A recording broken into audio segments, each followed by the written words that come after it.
You scroll back through old messages from someone who isn't here anymore. You read the last one twice. You don't delete it. Why would you keep words from someone who's gone? You tell yourself it's sentimental. A small, private habit. Nothing more. But the real answer is far stranger than that. The urge to hold on to something physical when someone dies isn't a personal quirk.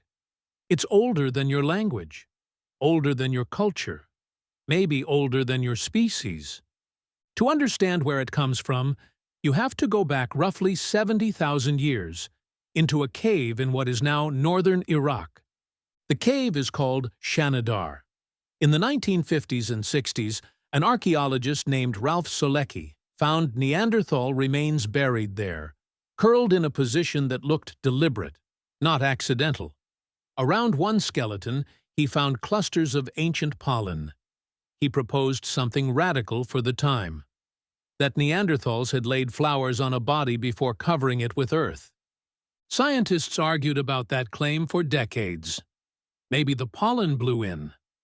Maybe a burrowing rodent dragged it underground. The flower story got picked apart, again and again. Then, in 2020, a team led by archaeologist Emma Pomeroy at Cambridge University uncovered a new, remarkably intact Neanderthal skeleton in that same cave, nicknamed Shanidar Z. The body had been placed in a clear, intentional position. The ground beneath it showed signs of having been deliberately dug out. Whether or not flowers were involved, one thing became hard to deny. Someone had taken care over how this body was laid to rest. That single decision tells you something enormous. Long before written history, before agriculture, before permanent shelter, someone looked at a dead body and didn't just walk away. Why does that matter to you, scrolling through old texts on your phone? Because that decision is the first thread of a behavior that never stopped. It runs in an unbroken line from that cave to your nightstand. Here's the part that surprises most people. Death rituals didn't start as religion. They started as something closer to instinct. Archaeologist Paul Pettit, who has spent much of his career studying how humans first began treating the dead with ceremony, argues that mortuary behavior likely emerged gradually, in small steps, long before anyone had a concept of an afterlife. First, perhaps, simply not abandoning a body where you'd normally leave it. Then, covering it. Then marking the place. Each step layered onto the last, generation after generation, long before anyone could explain why they were doing it. Think about what that means. Your ancestors were practicing grief before they had words for grief. This is where the story gets stranger, and where it stops being only about humans. You might assume only humans care about death. You'd be wrong. Elephants have been observed standing over the bodies of dead herd members for hours, touching the bones gently with their trunks, sometimes returning to the same spot for years afterward. Chimpanzees have been seen carrying dead infants for days, grooming them, refusing to set them down. Biologist Barbara King, who has spent years studying grief across species, points to dozens of these documented cases as evidence that the roots of mourning reach back further than our own species, further than language, further than tools. That reframes everything. Grief isn't something humans invented, it's something humans inherited. So what was it for? Why would evolution favor an animal that stops, grieves, and risks its own safety lingering near a corpse, instead of one that simply moves on? One leading idea is that grief is the emotional cost of attachment, and attachment was never optional for a social species. You survived in groups. You depended on specific individuals, not just the group in the abstract, for protection, food, and care. When one of those individuals died, your brain didn't have a simple switch to flip them off. The same neural wiring that bonded you to them in life kept firing in their absence. That mismatch between expecting someone and finding nothing is grief. In other words, grief isn't a malfunction. It's a tax on having loved someone real. Once you see it that way, the strange rituals of ancient burial start to look less like superstition and more like problem-solving.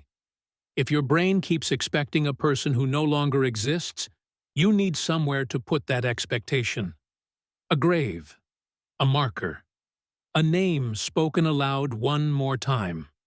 Across cultures separated by oceans and tens of thousands of years, the same basic instincts kept resurfacing, independently, again and again. Cover the body. Mark the place.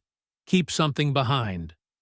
In parts of ancient Europe, bodies were buried with tools, ornaments, sometimes red pigment pressed into the bones.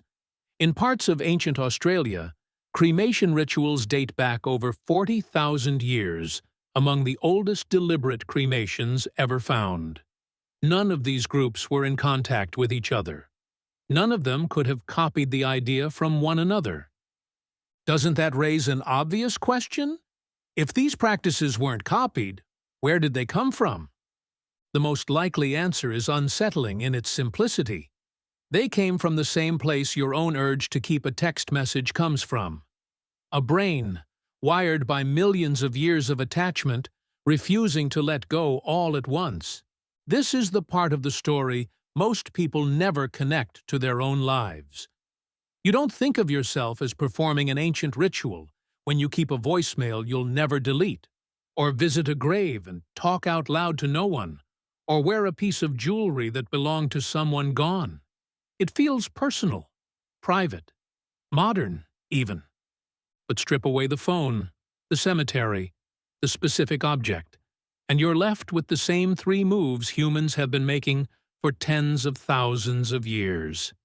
Keep something. Mark a place. Speak to the absence.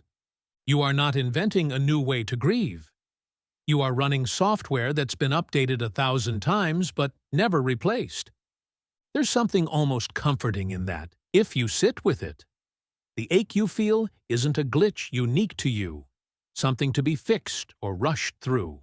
It's a feature so old it predates your entire species. Neanderthals felt some version of it in a cave in Iraq. Elephants feel some version of it standing over bones in the savannah. You feel it scrolling through a phone that didn't exist 20 years ago, carrying a habit that's existed for 70,000. Modern life likes to pretend grief is something to manage efficiently. 5 stages, neatly defined. A timeline you should be done with by now. But the archaeological record tells a different story.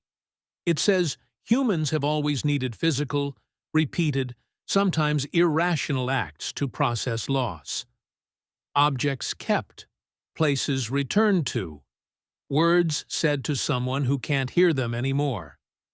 So the next time you catch yourself doing something that feels small and strange, holding on to a message, keeping a chair empty, saying a name out loud in an empty room, you might ask yourself a different question than why am I doing this? Ask instead, how long has someone somewhere been doing exactly this? The answer reaches back further than memory itself. You'll scroll back through those old messages again someday. You'll read the last one twice again. And this time, you'll know exactly why you can't delete it.